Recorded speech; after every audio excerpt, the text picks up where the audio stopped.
그 출마 지역이 됐습니다. 자, 그만하겠습니다. 좀 결정을 내리실 때가 아닌가 싶어서요. 지금 좀 예, 꼭.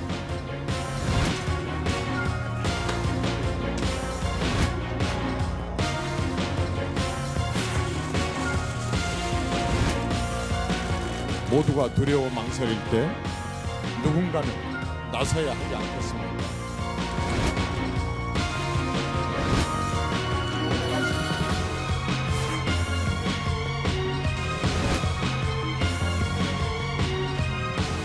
선관위의 공무집행을 방해하는 헌법상 위계 공무집행 방해죄에도 해당됨을 알려드립니다.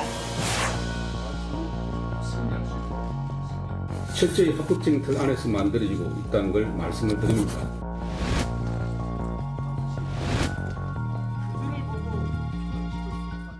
네, 종로에 출마할 것이냐 말 것이냐 자유한국당 황교안 대표의 출마 지역이 곧 결정될 거란 전망이 있었는데 오늘도 역시 오리무중인 것 같습니다. 한국당의 위성정당 미래한국당이 창당 대회를 열었습니다. 민주당과 정의당은 이에 대해서 불법이고 꼼수라고 비난했고 검찰에 고발도 했습니다. 고립무원에 빠진 바른미래당 손학규 대표, 민주평화당과 대한신당과의 합당 추진하겠다고 밝혔습니다. 오늘 정치와우 정용은 최민희 전 민주당 의원, 박정하 전 청와대 대변인과 함께 시작해 보겠습니다. 안녕하십니까? 자, 일단 먼저 아직도 어디로 향할지 밝히지 않고 있는 황교안 자유한국당 대표. 오늘 오전에 당 회의 어떤 발언을 했는지 듣고 오겠습니다. 이번 총선에 당의 사활을 걸어야 합니다. 이번 총선에서 이기지 못하면 내일은 없습니다. 소화에 집착해서 각자 도생하다가 보면 국민이 주신 마지막 기회마저 놓치게 될 것입니다. 혼자 살려고 하면 다 죽는 것이 선거입니다. 나의 승리보다는 당의 승리, 당의 승리를 위해서 끝까지 헌신해 주시기를 바랍니다.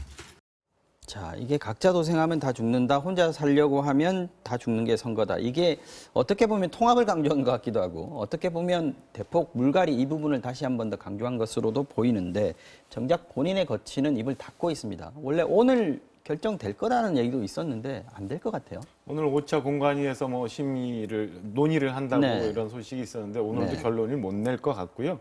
저 황교안 대표가 저 말씀하시고 난 다음에 이제 회의가 끝나고 나서 네. 나와서 기자들하고 일문일답할 때도 나의 거치는 나한테 맡겨놔라 이런 얘기를 하시더라고요. 그래서 아마 황교안 대표의 이 출마지 선택 여부는 좀 더 갈 것 같다라는 생각이 들고 저희는 화면을 통해서 황교안 대표가 회의 중에 저 말씀을 하시는 걸 들었으니까 네. 저게 그 자유한국당 황교안 대표의 얘기구나라고 근데 제가 글로만 저걸 이렇게 한번 읽어봤어요. 그랬더니 자유한국당의 아주 충정 어린 어떤 당원이 네. 황교안 대표를 비롯한 자유한국당 지도부한테 하는 얘기랑 똑같은 생각이 들더라라는 느낌이 들더라고요. 그러니까 저게 TK 물갈이 대상이 되는 의원들한테도 얘기할 수 있는 거지만 지금 자유한국당의 황교안 대표를 비롯한 지도부도 저런 얘기를 정말 숙고해야 돼서 앞으로 총선 준비를 해야 영도 서고 리더십도 생기고 그래 당내 이런저런 지금 갈등의 소지가 많은 것들이 좀 잦아들 것 아닌가라는 생각이 들었습니다.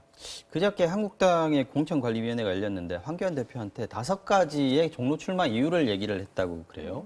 이게 말하자면 황교안 대표는 지금 본인 입으로 자기가 얘기 안 하겠다는 쪽으로 얘기를 하고 있는가. 공관위에서 결정할 문제다라고 얘기하는 것 같기도 한데 공관위는 지금 종로 출마를 권유하고 있는 거 아닌가요? 그렇죠. 일단 민주당과 양강구도가 네. 필요하다.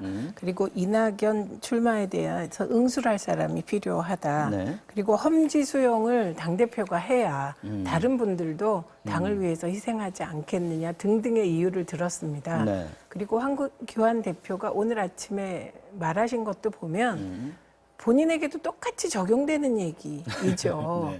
네. 선당후사 하라는 거예요. 그리고 저는 황교안 대표가 출마한다면 네. 불출마하지 않는 한 종로를 안 가기 어려울 것이다 이렇게 봅니다. 왜냐하면 공천관리위원장이 계속해서 황교안 대표 종로 출마를 얘기하고 있거든요. 그래서 지금 저 전략은 네. 뜸을 들이다가 막판에 네. 종로로 출마하는 전략이 아니라면 저런 전략은 쓸 수가 없는 전략이죠. 지금은 그러면 전략적 모호성 이걸 유지한다고 봐야 됩니까? 그게 아니라면 폭망이에요. 폭망입니까? 그게 전략적 모호성을 유지하기 위한 거라면 그럴 수도 있겠다라는 생각은 들지만 타이밍을 너무 놓치고 있다는 생각이 우선 들고요. 방송 전에 보니까 황교안 대표의 거치는 넘어가는 것 같습니다만 종로에 대해서는 벌써 김병준 전 비대위원장, 뭐 전희경 의원, 새롭게 홍정욱 전 의원도 굉장히 거론이 많이 되는 걸로 보도가 되고 있더라고요. 그래요? 홍정욱 의원이 종로에서 출마를 한다. 그러니까 홍정욱 의원은 그분도 정계 은퇴 선언하지 않았어요? 그랬었죠. 네. 그랬다가 다시 근데 이전 SNS와 기사 일부 기사에 보니까 김병준 위원장과 전희경 의원뿐만 아니라 홍정욱 전 의원까지도 종로 카드로 자유한국당에서 검토한다는 보도를 보고 막 방송에 들어왔습니다. 근데 지금 이정현 의원 이분이 무소속이긴 하지만 뭐 새누리당 전 대표지 않습니까? 그렇죠. 이분이 출마 선언을 한 것도 하나의 변수가 될 수 있지 않을까요?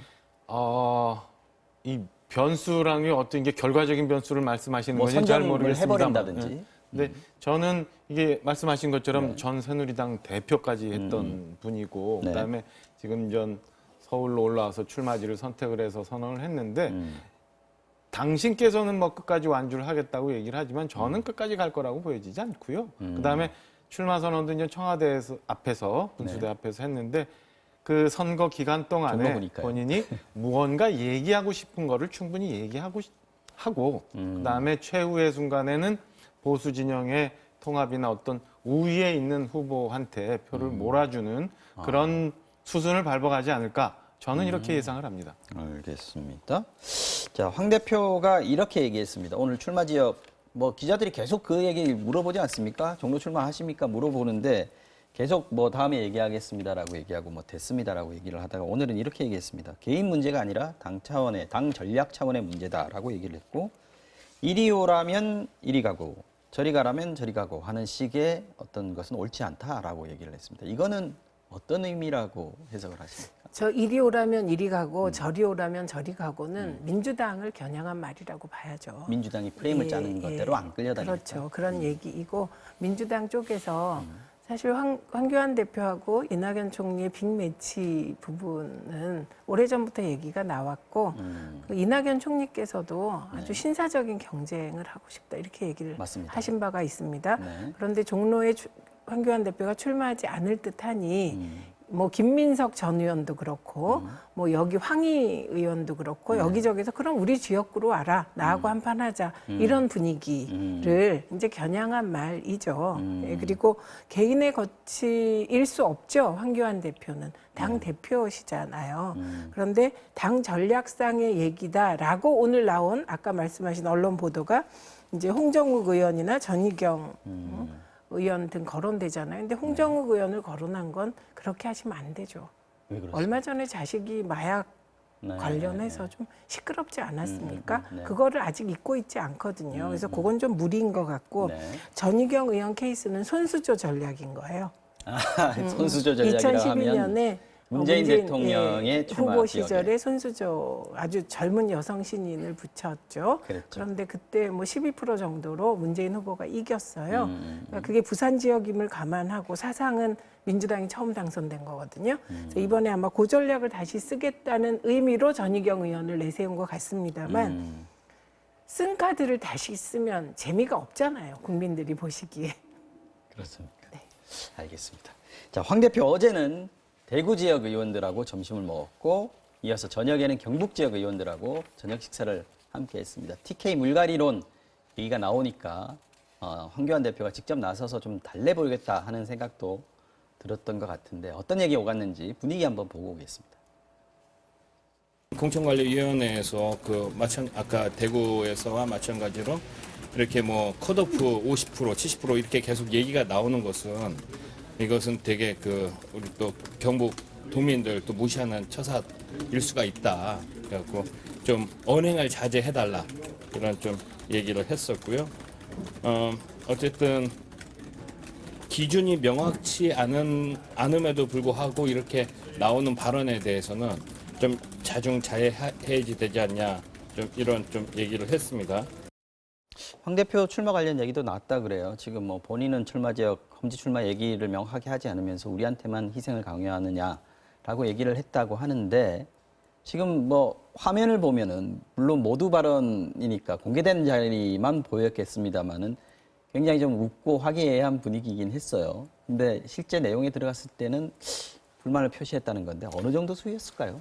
글쎄 이제 아침 보도 내용 보면은 뭐 공개된 시간에는 그랬지만은 좀 다소 무거운 얘기들이 오갔고 무거운 분위기였다라고 얘기를 하는데 황 대표 이 어법이나 이 화술을 보면은 굉장히 점잖은 스타일이잖아요. 그렇죠. 그 굉장히 조곤조곤 말씀하시는 점잖게 말씀하시는 분이라 아마 같이 계셨던 의원님들도 그렇게 분위기가 이끌어져 갔을 거라고 보여져요. 그러니까 또 다른 스타일의 헌법을 구사하는 분이 대표였다면 직설적으로 얘기하고 막 이런 분이었다면 굉장히 험해졌을 수도 있다라는 생각이 들 정도로 저는 무거운 얘기가 오고 가지 않았을까. 네. 형식적으로만 좀 무겁고 조용했지 그 내용에 있어서는 굉장히 그 험한 얘기도 오고 가지 사실 않았을까라고. 현역 의원들로서는 사실 거의 뭐 목숨이 달린 거 생사가 아니겠습니까? 달려 있는 문제니까 네. 이렇게 추정이 됩니다. 그래서 그 상당히 부딪힌 것 아닌가라는 생각이 들고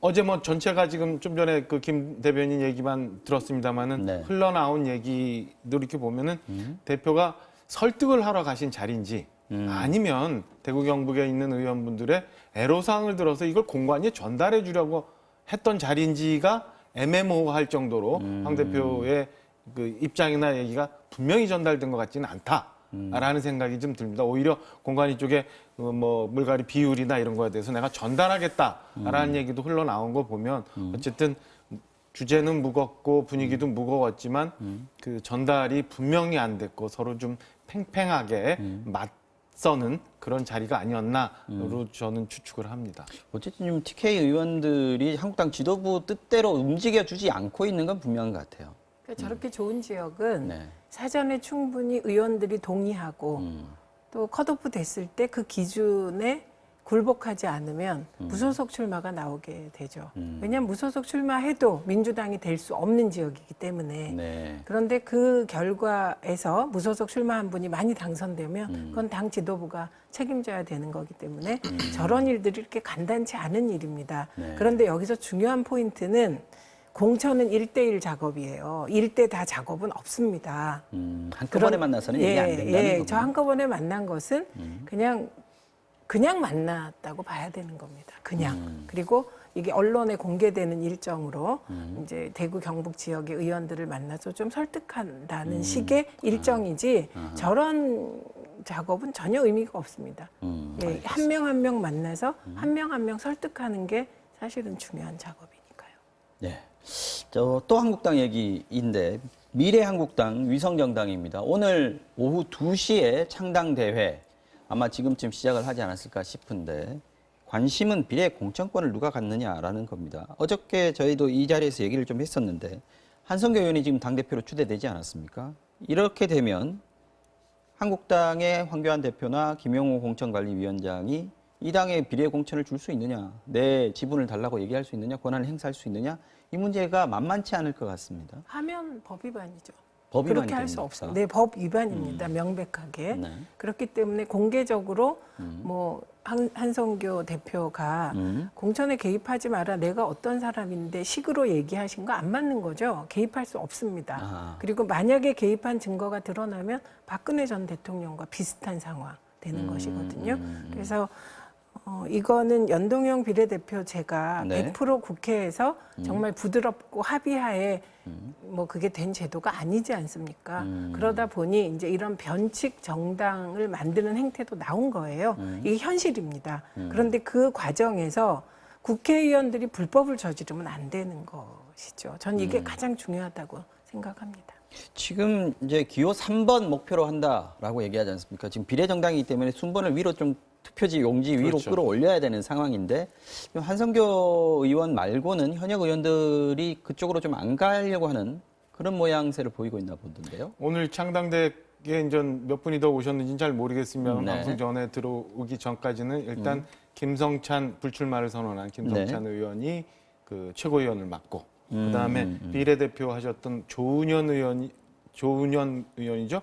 조은현 의원이 사무총장. 네. 여기에 그 대전 출신인 최연애 의원까지 이제 합류한다. 그래서 한성교 대표 포함해서 이제 네 분이 확보가 됐습니다. 네 분은 전 의사를 표현한 걸로 좀 나오고 있어요. 그리고 말씀하신 것처럼 자유한국당이라는 게 존재하기 때문에 다른 정당에 들어가기 위해서는 두 번째 칸에 들어가기 위해서는 기호는 물론 3번입니다만은 하기 위해서는 좀 이따 저희가 얘기합니다만 좀 바른미래당 이게 붕괴되어가는 바른미래당까지 어떻게 되느냐가 포함해서 중요하겠네요. 의원 숫자가 좀 중요한데 네. 바른미래당, 민주평화당 그리고 대한신당까지 포함하면 거의 한 30석 가까이 돼요. 그러면은 두 번째 칸에 들어가기 위해서는 30석 이상이 돼야 되는데 네. 현재 그러니까 극단의 경우 세 재정당이 다 합쳤을 때를 가정할 때 가정하는 경우 그렇게 되면 30석 이상의 의석이 있어야 두 번째 칸에 들어가는데 그렇죠. 현재 자유한국당 내에서는 불출마 선언한 의원이 14분 정도밖에 안 되더라고요. 그러면 애초에 전 두 번째 칸에 들어가서 유권자들이 정당 투표를 할 때 혼선을 주지 않기 위해서 하겠다는 전략도 굉장히 지금 험난한 길로 들어가고 있는 거 아닌가라는 생각이 좀 듭니다. 일단은 몇몇 분들은 공개적으로 그 미래한국당 합류를 거부한 분들이 있어요. 불출마 선언을 했는데도 불구하고. 그래서 과연 나머지 분들이 어떻게 얼마나 그 미래한국당으로 당적으로 옮겨서 의도했던 대로 두 번째 칸에 올라갈 수 있을까? 이런 것 먼저 해결해야 될 숙제가 당장 미래한국당으로서는 생긴 상황이 됐습니다. 미래한국당 이걸 뭐 어떻게 표현해야 될지 모르겠습니다. 성공을 할 수 있는 가능성이 어느 정도 된다고 보시는지. 지금 민주당에서는 또 정의당에서도 비판을 하고 있지 않습니까? 이거 오늘 이진영 원내대표 얘기 들어보면 코미디 같은 현실이다, 꼼수와 정치적인 계산이다, 뭐 이런 얘기들을 많이 했는데 고발도 했고요. 뭐 어떻게 보십니까? 그러니까 그 고발한 내용은 미래한국당을 하지 말라는 의미가 아니고 자유한국당과의 관계 속에서 고발이 가능한 것입니다. 한성교 대표를 임명한 부분. 그렇죠. 그래서 네, 이런 추대한 부분, 네, 이런 부분에 대해서는 뭐 다른 법적 판단이 있겠지만 민주당으로서는 상당히 긴장하고 있다는 것의 반증이죠. 네. 이게 긴장할 상황이 아니라면 고발을 고려하지 않았겠죠. 그리고 실제로 여론조사 결과도 면밀히 분석해 보면 자유한국당이 미래한국당을 통해서 적어도 10석 이상의 비례대표는 확보할 것이다. 연동형 비례제 안에서 이런 예측을 하고 있기 때문에 네. 민주당은 내부적으로 일당을 뺏길 수 있다는 불안감을 갖고 있는 건 사실입니다. 네. 그렇군요. 어쨌든 주목을 해야 되는 상황이고요. 그렇죠. 이번 총선에서 가장 민감한 부분이기도 합니다. 네. 민주당에서는 뭐 코미디라고 이인영 대표 얘기하고 했지만 이게 편법인지 꼼수인지 잘 모르겠지만 편법이 나온 꼼수 내지는 꼼수가 나온 편법 불가피하게 생겨난 현 선거제에서 네. 그런 상황으로 이미 가버린 상황입니다.